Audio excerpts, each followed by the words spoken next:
Most people don't understand what it feels like to work a job. Me, I worked a hospital night shift and then walked straight back into caregiving. They imagine you go home and rest, but sometimes rest isn't even a part of the day.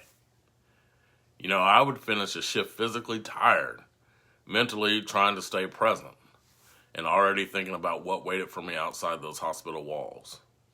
The appointments, decisions, responsibilities that didn't pause just because I was exhausted. Those night shifts changed me and how I experienced time. The morning didn't feel like morning.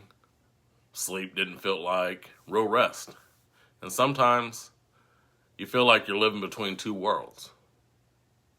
At work, you're expected to be focused, and at home, you're expected to be strong.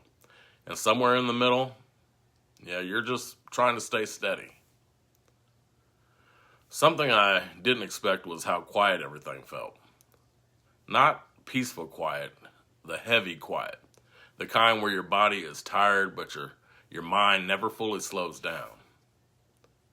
There were moments driving home after work where I didn't even know if I was tired from the shift or tired from carrying everything else. And that kind of exhaustion is hard to explain to people who haven't lived it. People saw me showing up. They saw me functioning, but they didn't see the emotional shift that happened when my shift ended. And caregiving began right after. I'm not saying this for sympathy. I'm saying it because I know there are people out there living this exact rhythm right now. And if that's you, you're not invisible here.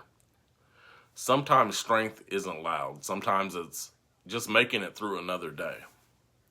And if that's where you are, you're not alone. If anything I shared here feels familiar, you're welcome to stay here. I share new reflections every Sunday and Wednesday, and you don't have to carry everything alone.